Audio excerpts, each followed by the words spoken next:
आपके सामने UAE Dubai की मैं बात बताता हूँ, अपने पर्सनल एक्सपीरियंस शेयर करूंगा। कुछ दिनों पूर्व मैं वहाँ गया था, जो मैंने पर्सनली वहाँ ऑब्जर्व किया वो बताता हूँ। पहला ऑब्जर्वेशन तो ये था, मैं सोचकर तो गया था कि आपकी क्लासेस वहाँ से लूँगा, अपने साथ लैपटॉप लेकर गया था, लेकिन लैपटॉप मैंने गाड़ी में ही रखा छोड़ दिया। मैं भूल गया लैपटॉप उतारना, जब होटल में उतरा तो मेरा लैपटॉप गाड़ी में ही छूट गया, टैक्सी में ही छूट गया। बदकिस्मती से वो टैक्सी भी मैंने हाथ दे के बुक की थी कि भाई मुझे इस होटल से दूसरी होटल शिफ्ट होना है, आप मेरे साथ चलिए। वो टैक्सी वाला मुझे लेके चला गया, मैं उसका नंबर लेना भूल गया, मेरे पास कोई उसका रिकॉर्ड नहीं था कि मैंने कौन सी जगह से टैक्सी बुक की है। उसने किलोमीटर के हिसाब से छोड़ा और मुझसे जो उनकी दिरहम चलते हैं मैंने वो पे किया।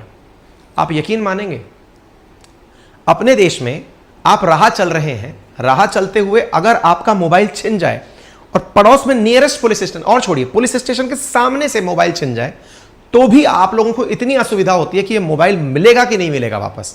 और सुनने में बाद में यही मिलता है, हाँ डाल दिया है हमने IMEI नंबर आपका, जब मिलेगी सूचना बता देंगे, और रिकॉर्ड आपके सामने है, क्या होता है सबको पता है। मैं आपको यकीनन बताता हूं, और ये मतलब किसी देश का प्रचार नहीं है, ये पर्सनल एक्सपीरियंस है मेरा।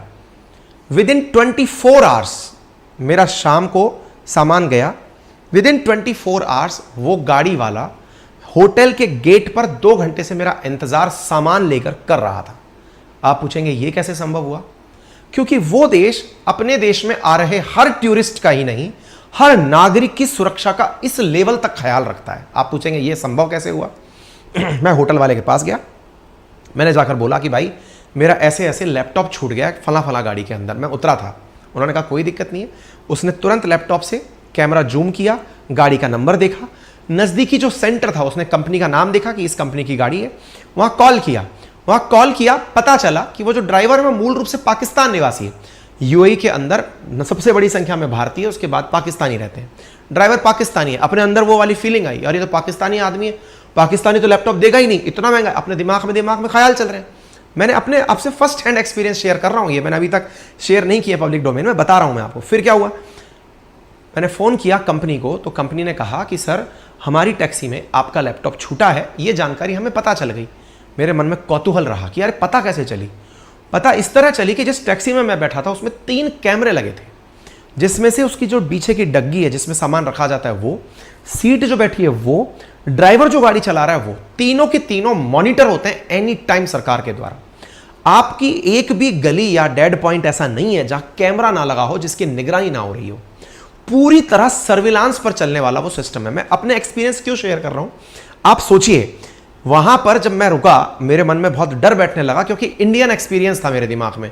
सामान छूट जाए तो फिर हम भगवान भरोसे होते हैं कि यार सामने वाले के अंदर अगर नैतिकता बचेगी तो दे जाएगा, अदरवाइज तो सामान गया।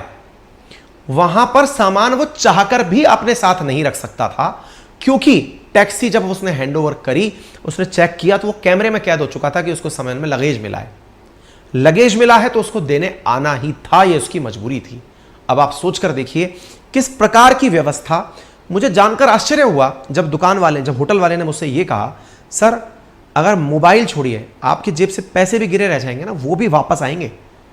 ये दुबई है सर, या सिक्योरिटी इस कदम तक है। मेरा पहला एक्सपीरियंस जिसमें मुझे ये लगा कि यदि इंडिया में ये काम मेरे साथ हुआ होता तो मैं भगवान भरोसे होता।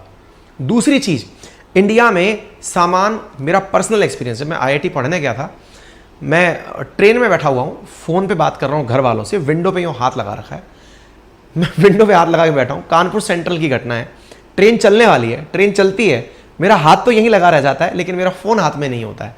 एक भाई साहब छीन के ले जा चुके होते हैं। आप कुछ करते रहिए, कोई दिक्कत नहीं है। मतलब दोनों में कंपैरिजन अगर किया जाए तो देश में, अगर ये सबसे बेसिक पॉइंट मैंने बताया जो आपको समझ में आना चाहिए, दैट इज सिक्योरिटी, जिसके लिए कोई भी नेटवर्थ हाई HNI अपनी सिक्योरिटी को लेकर सोचता है कि मैं दूसरे देश में जाऊं तो बेहतर होगा।